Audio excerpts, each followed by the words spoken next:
жалғастыру үшін ортаға Саддәулетті шақырамыз.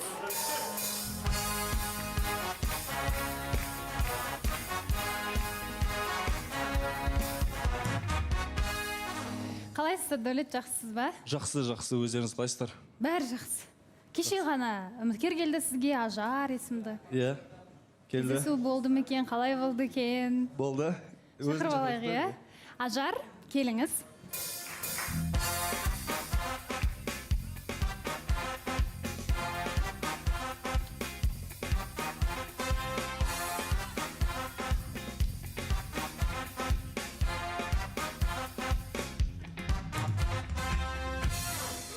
Қош келдіңіз, Ажар. Қалыңыз қалай? Саламатсыз ба?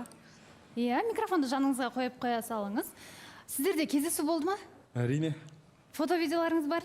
Бар. Көріп алайық, алғашқы кездесу қалай өтті екен? Деген сөзіме бола күліп қара андасаң да сәлем десем сәлем алмасаң да гүлдерімді арнасам да қырсығасың ба жылып қара андасаң да бірге киноға да бармасаң да сторисіңе де салмасаң да жүрші қасымда.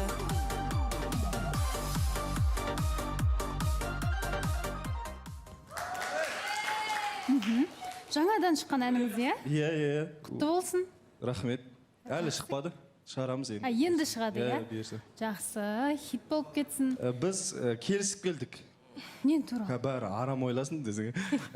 Біз эфирде Ажар ханым сөйлейді деп келістік. Полный сөйлеймін деді. Себебі бағана мен машинада айттым, сөйлемейді екен да.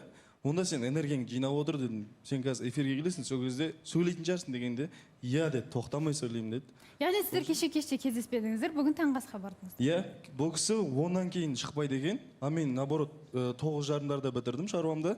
Содан кейін Менде 10-нан кейін өмір басталады дейсіз. менікі енді сәл-пәл 10-нан кейін басталады ғой. Бірақ шаршап жолдан келгенмін, ұйықтап қалғам ғой. Содан кейін азанда давайте онда завтракқа барайық деп келісіп бір ауыздан. Бірақ сіз де энергияңызды жинап отыра тұрыңыз. Біз Ажарды тыңдайық. Бірінші содан кейін сіз айтасыз. Ажар, қалай болды жалпы? Кездесу ұнады ма сізге? Саддәулеттің өзі ұнады ма? Кездесу, иә, жақсы өтті, бірақ уақыт аз болып қалды. Кеше бұл кісі айтты маған, 9-дан өте 10-ға таяу босаймын деді, бірақ мен ол уақытта шыға алмаймын, өкінішке орай дедім. Сол үшін давай онда таңғы асқа барайық деді. Хорошо дедім. Бүгін кездесіп, шай ішіп, кофе ішіп қайттық. Нормально. Бірақ уақыт аз болып қалды. Әлі толықтай танып, бір-бірімізді ашып біле алдық деп айта алмаймын. Бір 2-3 сағат уақыт бар болды ғой. Отырдыңыздар ма әлде? 1 сағаттай болды ғой. 1 сағаттай отырып сөйлесіп қайттыңыз. Қандай екен негізі? Негізі ашық. Просто мен өзім ашыла алмадым деп ойлаймын бұл кісіге. Адамға бірден ашыла алмаймын мен. Бірден сөйлесіп кете алмаймын дейсіз. Кішкене уақыт керек. Біраз мысалы ақпараттар айтылған шығар бір-бірлеріңіз жайлы. Отбасыларыңыз, бұрынғы қарым-қатынастарыңыз. Иә, айтылды. Жаңа отбасында бізде, менде де 4 кісі, бұл кісіде де 4 кісі екен. Өте жақсы тәрбиесі. Мені қорқытты, бірақ мен эфирге қысқа киім алып келдім деді де, сосын қалай болады екен, мен вообще қысқа киімге сәл-сәл қарсылаумын ғой деймін. Бірақ жақсы сияқты ғой қазір. Жатыр. Бірақ қазір жақсы, андай қатты бетім не болған жоқ. Сәл-сәл уайымдап қалғаным бар енді. Просто сәл интрига беріп қойды да. Соған өзім ойланып қалдым кішкене. Сөйтсем нормально екен. Одан кейін, бүйтеді, енді сөйлемейсіз ба бұлай деп машинада айтып келатырмын ғой сөйтсем. Сөйлеймін ғой дейді, қашан деймін. Еще мен айтамын. Бірдеңе айтпайсыз ба, әңгіме жоқ па, басқа бірдеңе бар ма десем, үндемейді да. Андай, я сұраққа конкретно жауап береді. Я, жоқ, аха, болды. Айтамын, негізі қашан сөйлейсің бұлай? Биылға план бар ма сөйлейтін десем, мен адамға бірте-бірте ашыламын дейді. Сөйтіп енді бірте-бірте ашылу деген қашан десем, енді ол өзіңізге байланысты дейді да, адамды ашу. Хорошо деп енді көміп қалдық. Сөйтіп менің өзімнің әндерімді тыңдатып келдік. Ән айтасыз ба деді, иә дедім. Сосын мен әндеріңізді тыңдайықшы деді. Сосын мен әндерімді қойып бердім, сосын айтады, бір қызға арналған бар ма деген сияқты. Мен айтамын, әр кезде әртүрлі ситуация болған, бірақ определенно бір қызға арналған деген сияқты әңгімелер жоқ. Бір әнім бар, сондай деп күшті әңгімелер айтып келдік. Бір әніңіз бар қандай? Бір әнің бар, сондай дедіңіз. Иә, кезінде арналған. Бір адамға арналған. Басқасының барлығы? Басқасының барлығы. Просто қалай айтсам, шығармашылық шабыт деп айтылсақ болады. Бізде дәл қазір жарнамадан кейін, білмеймін, экөөнүн араларындагы әңгіме сәл бір құрғақтау болып тұрған сияқты. Не себеп, әлде әңгімелері жараспай жүрме? Барлығын жарнамадан кейін білеміз. Құрметті көрермен, жарнамадан оралдық және мен сіздерге қарап отырып тіпті түсіне алмадым. Сіздер енді көлікте болғанда да, таңертең кездескен уақытта да бір көп сөйлеспеген сияқтысыздар. Себебі жаңағы ажар ашыла алмадым дейді. Негізі бір болады ғой кездесуде. Осымен әңгімем жарасып кетті деп айтып жатады ғой. Бір сондай химия деген сияқты ештеңе байқалмады ма сіздерге? Енді шынымды айтайын, Баласахан кеше маған сырласуға кірген кезде айтты да, Ажар, сізде бір көргенде бүттік дейтін нәрсе бола ма деген сияқты. Мен де айтамын, менде ондай болмайды. Менің өмірімде ондай нәрсе болмаған. Менде андай біздің немізде де айтады ғой, енді үш кездесу деген сияқты. Сондай бір моментально мен адамгершілігіне қарап, оның ақылдылығына қарап, бүйтіп барып өзімнің миыма сигнал беріп, потом жүрекке өткізбесем, сразу бүйтіп менде бүйтіп тың кете қалатын нәрсе, ондай бірден оятып кету деген нәрсе менде болмайды. Қарым-қатынас жағынан болмаса да, осы әңгімемен әзіліміз жарасатын сияқты, немесе жай ғана сырлас ретінде де жақсы сөйлесе алады екенбіз, тіл табыса алады екенбіз дегендей ой болды ма? Енді әңгіменің адамның кім екенін білгің келсе, онымен сұхбаттас дейді ғой. Сұхбаттасқанда андай сөйлестік, енді бірақ қатты ашыла алмадық. Бірақ бір ұнаған жері бар, күлкісі бар да өзінің. Сәл бір мамама ұқсай ма, бір күлген кезде бір. Баласахан, осы тұста сұрақ қойып кетсем бола ма? Уақыт керек дейсіз, иә? Бір уақыт керек негізінде. Барыс. Ажарға қош келдіңіз. Әлеуметтік желіде көріп қалғаным бар. Ажар басқа да бір бағдарламаларға барыпты. Сұрағым келіп отыр Ажардан. Сізге не қызық? Эфир қызық па? Садәулеттің өзі қызық па? Әлде Садәулеттің бір ханзадалығына қызығып келдіңіз ба деген сияқты? Садәулет ұнатып келдім, иә. Ханзадал болған кезде мен көзіме түскен негізі Садәулет. Сол кезде ұнатып келдім. Я, ол бағдарламаға бардым, танысып көрдім, онда тұрған ештеңе жоқ деп ойлаймын. Сол себептен де бір Садәулеттің көңіліне келіп қалды ма, білмеймін. Біздің арамызда ол жайлы әңгіме болған жоқ. Оның үстіне мен өзімде аша алмағаннан кейін мен бұл туралы потом айтамын деп. Мүмкін біздің кездесуіміз 2-3 сағатқа созылғанда мүмкін ашылып әңгіме айтатын едім. Бізде всего лишь 1 сағаттық кездесу болды. Сол үшін ол да менде бүйтіп ашылып әңгіме айтатындай мүмкіндік болған жоқ. Баласа ханым, иә, бұл әңгімені мен білем, потому что кеше мен ұйықтайын деп жатқан кезде Барыспен сөйлесем да мен. Сол кезде Барыс маған жіберген болатын. Оказывается, осындай екен ғой деген сияқты. Енді мен айттым, енді қалай болады екен ол деген сияқты. Түсінбедім, өзімде кішкене бетіп. Енді сомнение дейді ғой, кішкене сомнение болды. А так бір айтып баратқандай бір проблема емес деп ойлаймын. Просто қыз баласына енді қаншалықты өзінің эгосын жеңіп, жалпы жігітпен танысуға деген ынтасын білдіріп келудің өзі бір ерлік деп ойлаймын. Ринат. Ажар, қош келдіңіз. Мен мына жерден просто не байқап отырмын. Біздің Садәулетке мысалы енді қанша үміткер келіп жатыр, Балаусағаным, бірақ енді Садәулеттің егер келген үміткерге ашылғысы келсе, ашылатын өзінің моменттері бар да. Қанша бір кездесу болсын, ол 2 кездесу болсын, егер үміткер Садәулетке қарай андай ұнайтын болса, Садәулеттің ортаға шыққанда көңіл-күйі басқа болады да. Енді көшеде көңіл-күйі вообще көріп отқан жоқпын. Үміткер келгеніне қуанғанын да көрген жоқпыз. Неге десеңіз, Балаусахан просто Садәулеттің ойы мазалайтын андай сияқты просто. Енді жаңа Барыс айтып кеткендей, бүкіл интернет әлемінде жүр ғой бұл қыз. Интернет желісінің бүкілінде жүр да ол. Бірақ ол жерде сіз бүйтіп барғансыз. Я, осы жігіт маған ұнайды, менің мамама да осы жігіт ұнайды деп, сөз өзің аузыңыздан сол сөз шыққанда, мен просто ойлап отырмын да, қазіргі қыздарға білмеймін, түсінбеймін. Біз мысалы мынада өз жарымызды күтіп отқан адамбыз да, қазіргі қыздарға тек әшейін бір эфир хайп керек сияқты деймін да. Бұл қызда ой сондай сияқты болса. Сөзіңізді бөлейін, ол жерде анам ұнады деген әңгіме болған жоқ, анам осы бағдарламаны көреді деген әңгіме болды. Баласы ханым, айта кетсем бола ма негізі? Қош келіпсіз. Енді Ринат, сен өзің де осы жерде отырып, түрлі үміткерлер күттің, үміткерлермен танысықта болдың. Ода тұрған ештеңе жоқ деп ойлаймын. Енді ондан соң наған шығар сол моментте біраз уақыт өтіп кетті ғой ол нәрсеге. Бірақ енді мына жерде енді Садәулет кішкене қиындау болып тұр. Садәулеттен айтып жатыр ғой жаңа. Бір Садәулетке өзі ұнаған моментінен сразу белгілі болады деп. Негізі Садәулетке ұнамайды. Ол себебі ұнағанын қаламайды ешкімнің. Болады ғой андай. Просто есікті іліп қойған. Махаббат деген есік Садәулетте жабық. Алдында құлып тұр, ол құлыптың кілтін лақтырып жіберген, суға ма бір жерге таппай қояйын, осы басымды ауыртпайын, осы махаббатпен деген сияқты қылып. И адам баласы өзі нені армандайды, сол нәрсе болады деген сияқты. Енді андай ғой, бір мыслить еткен нәрсесі болады деген сияқты. Садәулетте просто мен ойлаймын, бір махаббаттан жолы болмай жүргендігі Садәулеттің бір өзінің білмеймін, ниеті жоқ па деп ойлап қалам кейбір кезде ше сол нәрсеге. И сосын Садәулет маған қойып атсың ғой, сен бір ақырке екі жүздісің деген сияқты қылып айтып аттың ғой енді жаңа ана жерде. Бірақ білмеймін мен енді екеуміз бүйтіп бір ағалы қарындас сияқты араласамыз. Сол сенен жұққан ба сол 200-лік жаңа айтып отырсың енді өзің немене жаңағы шошып кеттім қысқа киім кием деген кезде дейсің да Сатдәулет.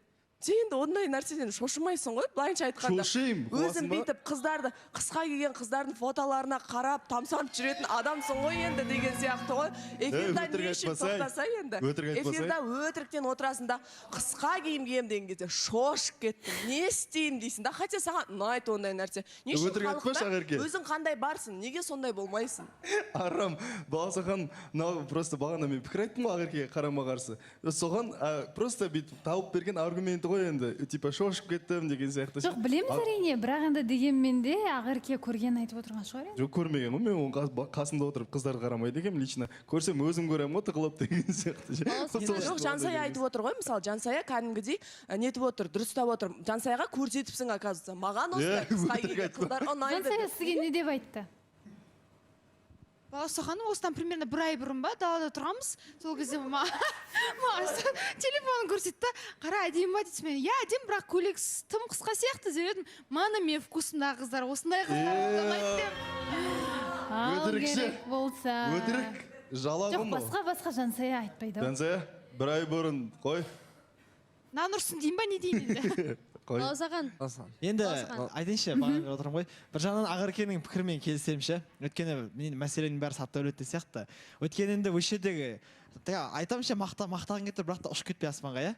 Негізі андай нәрсе ғой. Қазір осы сезондағы негізі ең көп үміткер Сатдәулетке келді, қателеспесек. Көрікті? Ең көп үміткер. Көп үміткер? Иә. Сатдәулетке келді ғой, негізі қарап тұрса. Көрікті дейсіз ба? Көрікті деп қайталап сұрап жатқаным ғой. Ең көбі негізі Сатдәулетке келген болады. Бірақ ешқайсысын қабылдамады да бұл кісі. Сол енді ойлап тұрған енді досың Ернар былай айтады ғой, Сатдәулет айтайын да қарасай. Досың Ернар мысалға маған аққұба қыздар ұнайды дейді. Өзім идеалымда қыз бар дейді. Енді сенің идеалыңда біреу бар ма негізі? Біреуді күтіп жүрсің ба немесе?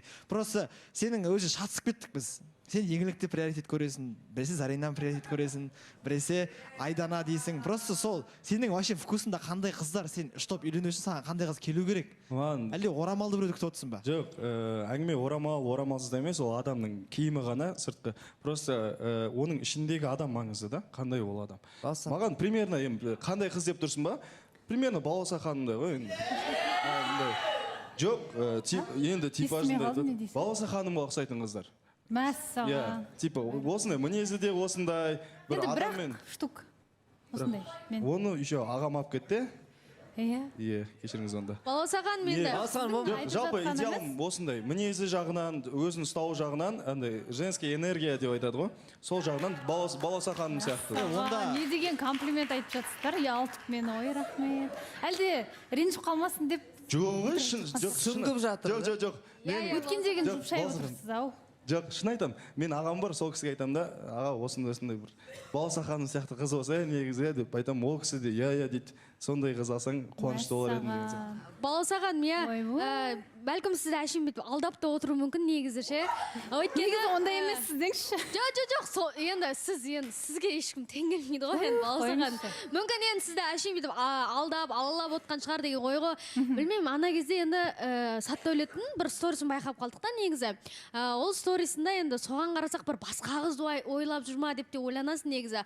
Ол сторисында былай жазып қойыпты енді. Сен маған сол кезде енді мүмкіндік берген кезде қазір екеуміз бақытты болар едік қой деген нәрсе. Сол сторисіне қарап енді қазіргі көңіл күйлері, қазіргі іс-әрекеттері, кешегі үміткерге келген кездегі эмоциясының бәріне енді ойында сол қай қызға арнады екен соны, сол қызық болып тұр негізі. Сатдәулетке ол күнге арналған Сатдәулет. Еще ол сторис бар ғой. Тұран сөз салған кезде салдың ба сондай? Қандай? Тұран сөз салған кезде салдың ба? Сондай болып қалды мүмкін ше. Сондай бірдеңе болды. Қарсы екенсіз? Негізі Тұран сөз салған кезде Айданаға сол кезде салдау деймін. Білмеймін. Еще Баласахан. Сатдәулет қашып құтыла алмайсыз енді айтып. Қашпай ма? Иә, қашпай. Сіз қаштырмайсыз бірақ, сондай жерге Иә, әрине, менің тығырыққа тіреп тастайтыным бар енді.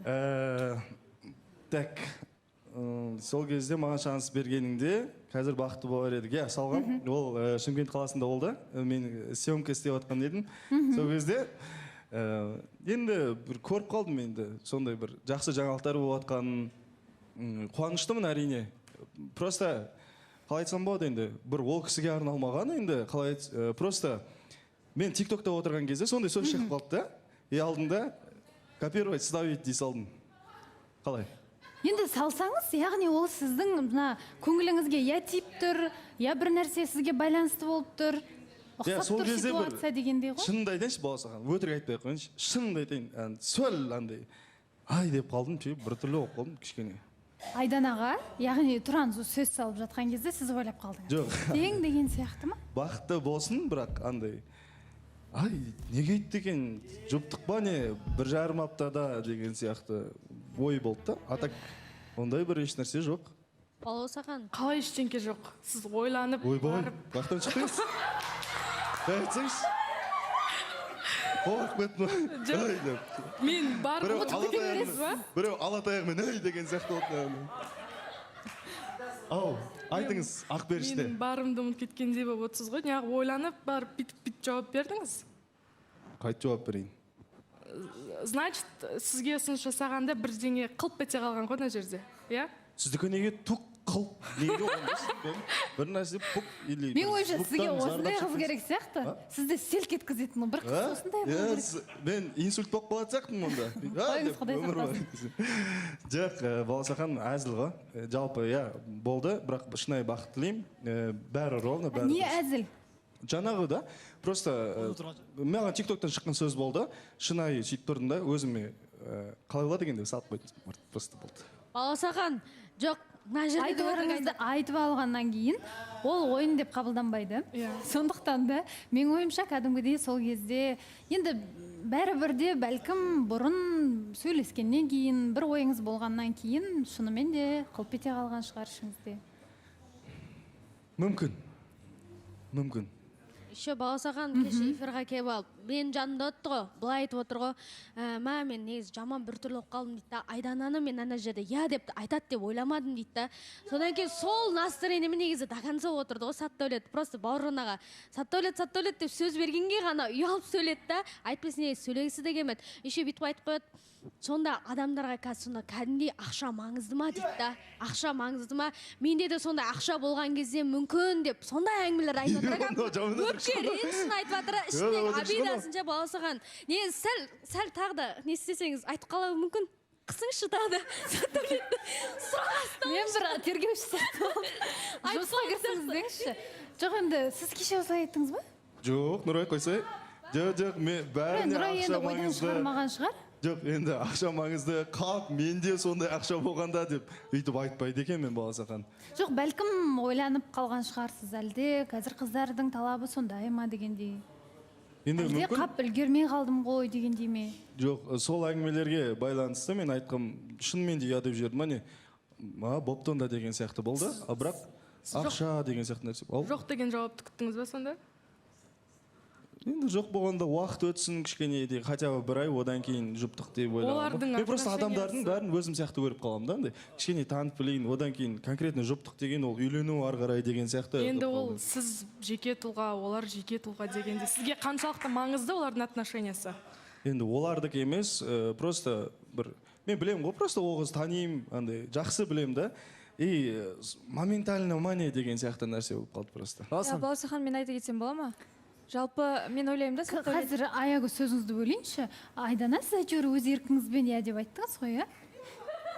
Бір аяғаннан тұранды, не бір көңілін қимай дегендей, ондай болған жоқ қой?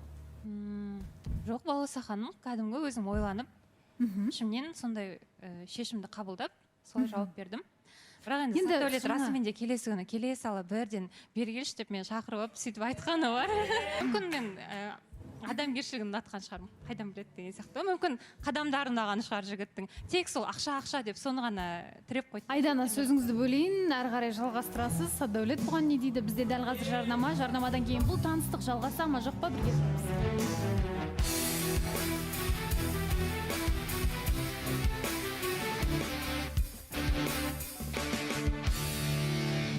Жарнамадан оралдық. Ортада Ажар, Саттаулет және Саттаулет пен Айдананың арасындағы диалогтарыңызды түсінбей қалдық. Сіз осылай келіп Айданаға айттыңыз. Шынымен де я деп жауап бердің бе деп? Келдім, өтірік айтпай қойын. Кірдім студияға сразу, адамдармен амандасқан жоқпын. Просто Айдана бергеш дедім.